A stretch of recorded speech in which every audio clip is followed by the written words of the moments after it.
Assalamualaikum warahmatullahi wabarakatuh. Oke, selamat datang di channel Iksada TV. Oke, kali ini kita masuk ke konten tas buku, komunitas bedah buku bersama salah satu dosen ilmu keperawatan Stikes Iksada Bojonegoro.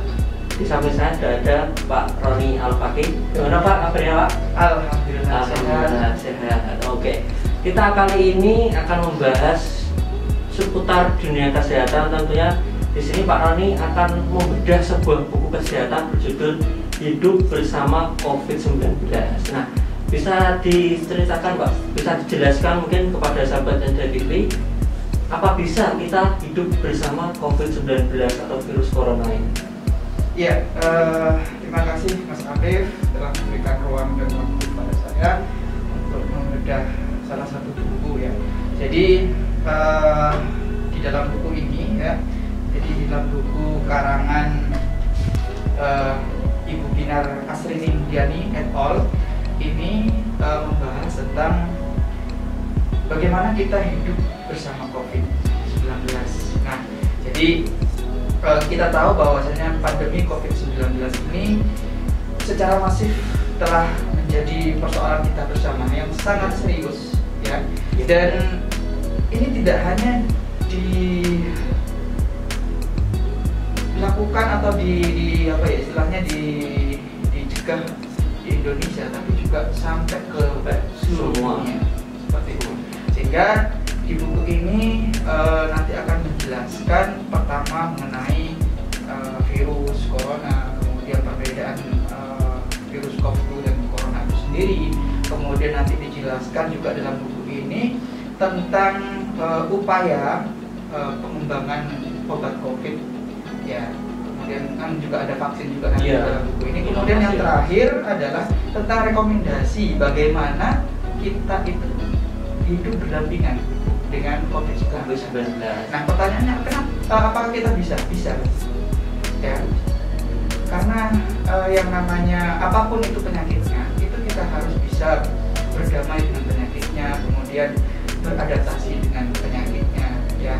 Jadi ada istilah yang mengatakan bahwasanya badai pasti berlalu.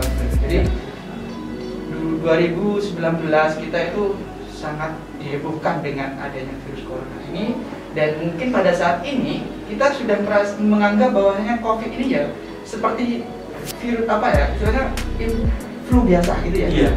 Jadi sudah menganggap anggapannya perspektifnya masyarakat sekarang itu virus corona ya biasa.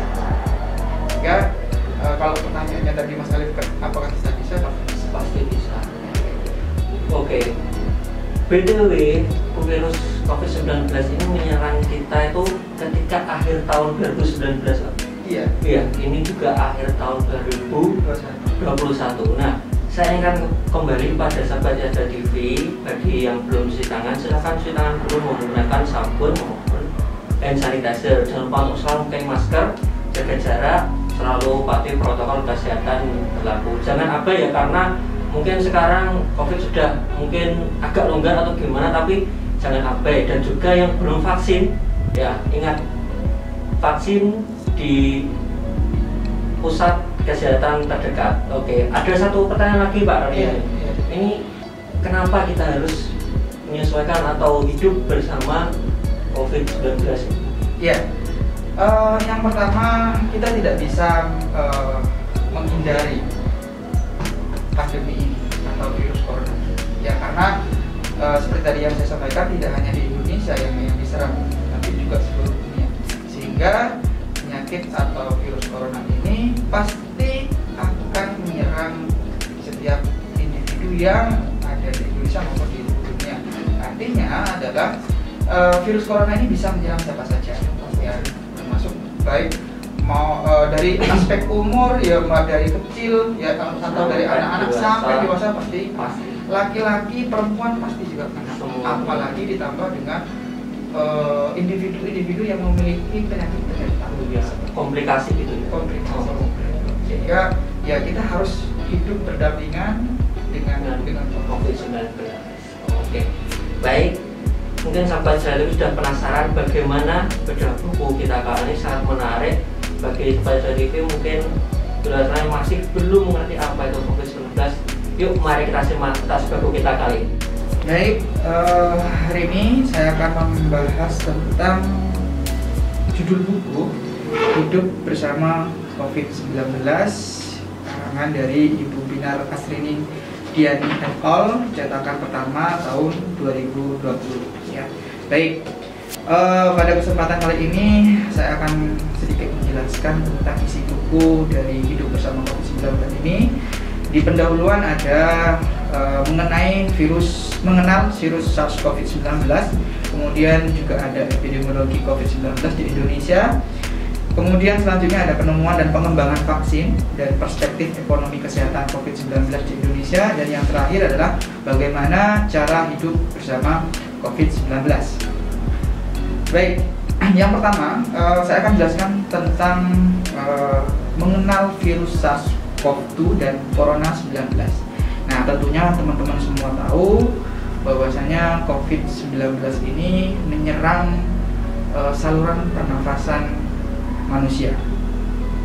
Jadi bisa di dalam buku ini dijelaskan bahwasanya virus corona ini bisa menyerang saluran pernafasan secara umum.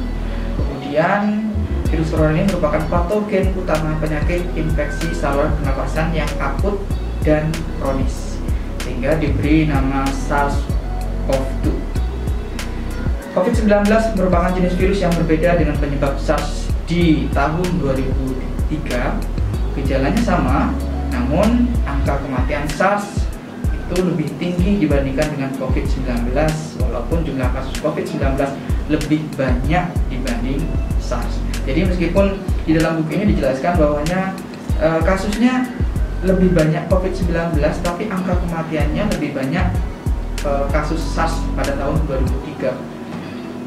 Kemudian terkadang virus corona yang menginfeksi hewan dapat berevolusi dan menjangkit manusia, kemudian menjadi jenis virus corona baru. Ya, SARS-CoV-2 ini diduga berasal dari musang sebenarnya, ya. Sedangkan MERS itu ditemukan pada unta.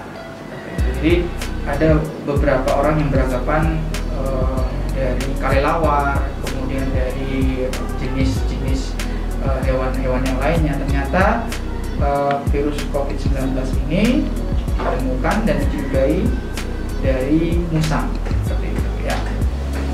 Kemudian gejala apa saja yang ditimbulkan oleh virus COVID-19 ini? Nah, dari buku ini dijelaskan bahwa yang paling banyak adalah batuk ya. Jadi berdasarkan buku Hidup Bersama COVID-19 ini yang paling banyak adalah batuk. Kemudian yang lainnya ada flu atau pilek, kemudian demam ya, kemudian ada nyeri sendi ya, kemudian dyspnea atau sesak nafas, kemudian sakit kepala, dan yang terakhir ada anosmia atau kehilangan kemampuan untuk mencium bau-bauan seperti itu.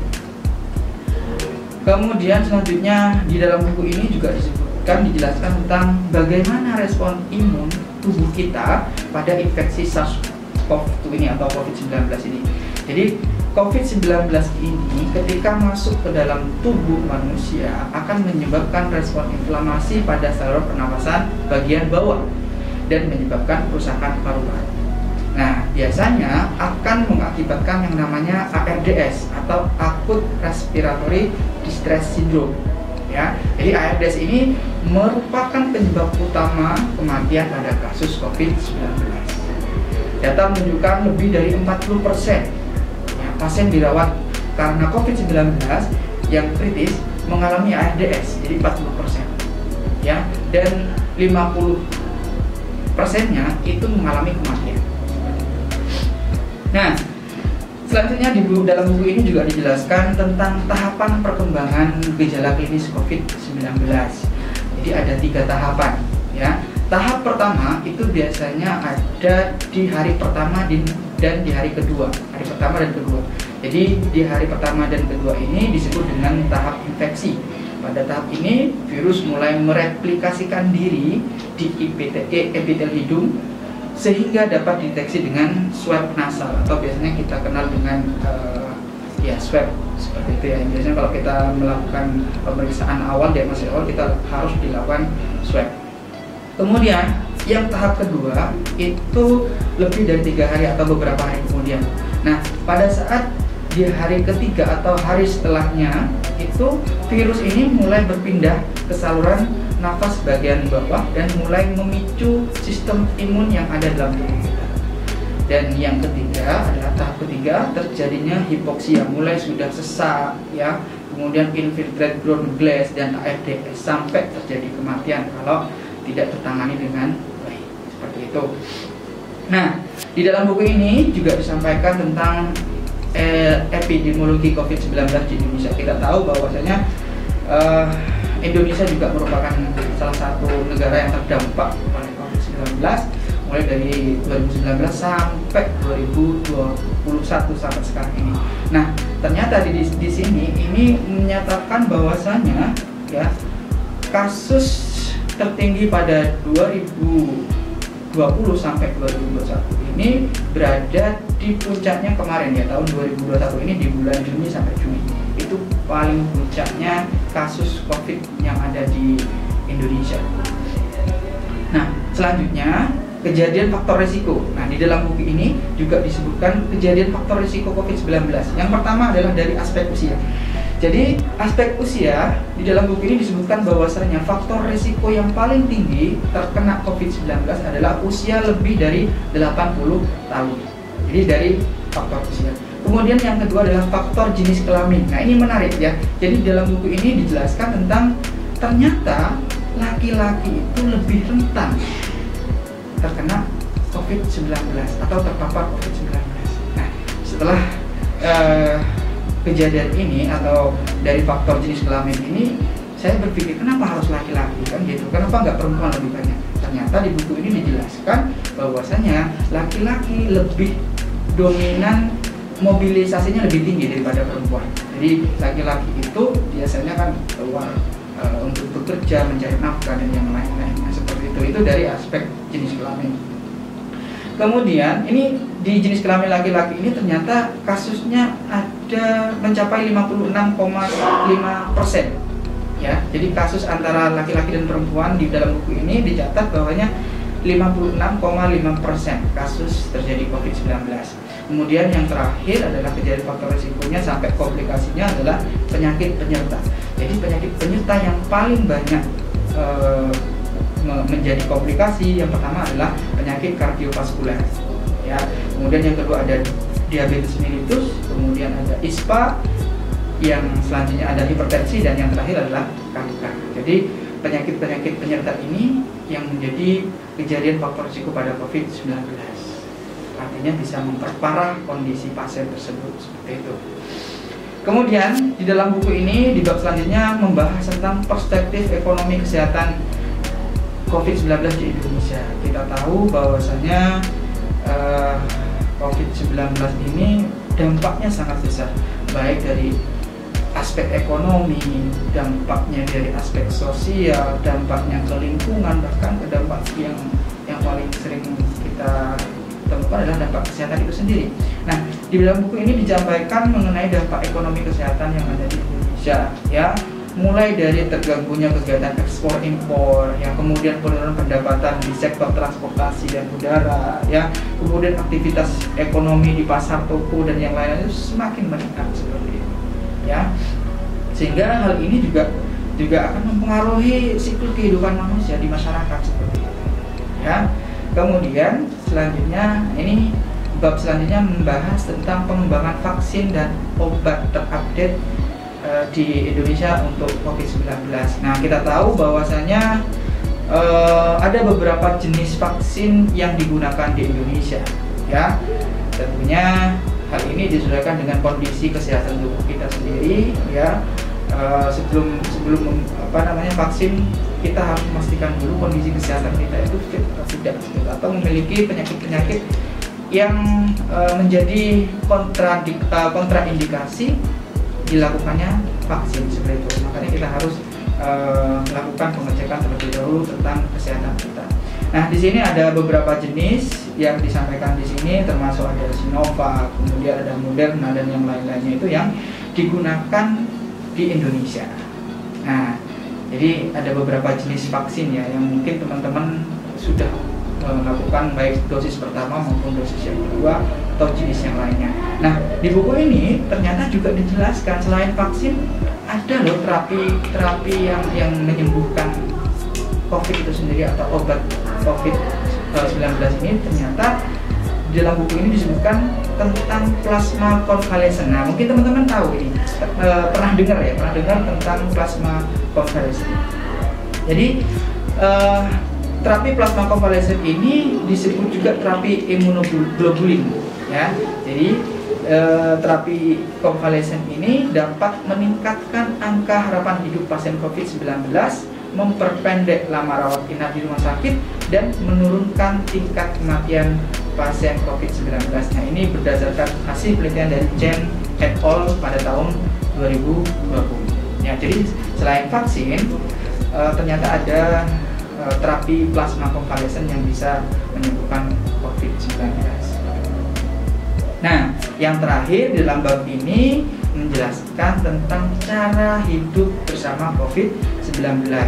Ya, seperti tadi yang saya sampaikan di awal, bahwasanya kita harus hidup berdampingan, kita harus bisa hidup bersama dengan COVID-19. Nah, di dalam buku ini dijelaskan tentang triknya apa saja, kemudian rekomendasinya apa saja. Yang pertama tentunya ada promotif, yang kedua adalah preventif, dan yang ketiga adalah penerapan PHBS secara nasional. Ya, jadi promotif bisa dilakukan dengan cara misalkan health education, mematuhi yang namanya PHBS yang kita lakukan, misalkan cuci tangan, ya, kemudian menggunakan masker, kemudian menjaga jarak, seperti itu ya. Itu penting kita lakukan supaya kita bisa beradaptasi dengan adanya COVID-19 ini. Kemudian selain dari tadi yang saya sampaikan, ada hindari kontak fisik, ya. Kemudian hindari menyentuh wajah dan wajah. Kemudian intinya fisik ya. Kemudian rajin membersihkan lingkungan rumah. Jadi kita harus rajin membersihkan rumah kita, ya, lingkungan rumah kita dan sekitarnya kita harus rajin ya. Kemudian yang terakhir adalah deteksi dini, ya. Deteksi dini ini maksudnya adalah ketika kita mengalami gejala-gejala seperti yang saya sampaikan tadi, misalkan batuk, flu dan yang lain-lainnya, segera datang ke pelayanan kesehatan terdekat. Sehingga ketika kita melakukan deteksi dini ini adalah upaya yang bisa kita lakukan untuk mencegah terjadinya COVID-19, seperti itu ya.